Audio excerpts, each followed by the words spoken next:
Glasba mi pomeni v prvi vrsti zabavo, v drugi vrsti neko sproščanje in v tretji vrsti tudi navdih ustvarjalnosti. Največ jo poslušam v avtu, če zdajle na hitro izračunam, kje. Potem pa v trenutkih, ko sem sam, med rekreacijo, torej med tekom jo poslušam, pa zadnje čase jo veliko poslušam tudi z mojimi ta malimi, ker so mi neki indikator, kaj prihaja v glasbi, katere novitete, in potem se kar posvetim tudi poslušanju z njimi.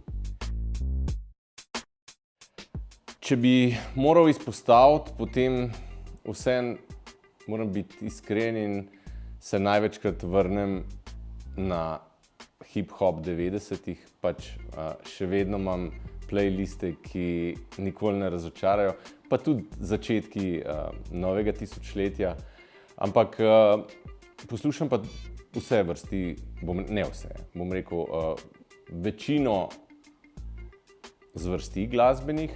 Zadnje čase tudi kar dosti raziskujem po rockerski, ampak bolj alternativni sceni, indie rock, tako.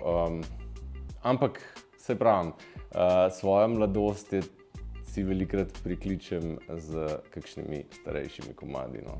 Ne zelo starimi, ampak starejšimi.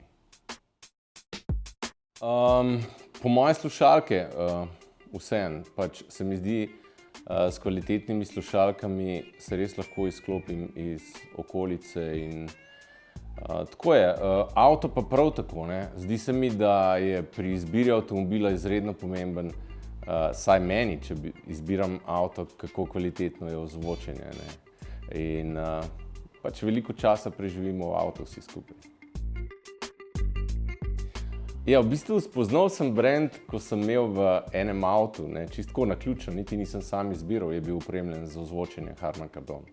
In tam sem videl razliko in kvaliteto in sem se pozanimal o brandu, to je že kar nekaj nazaj, to je dobro desetletje in več.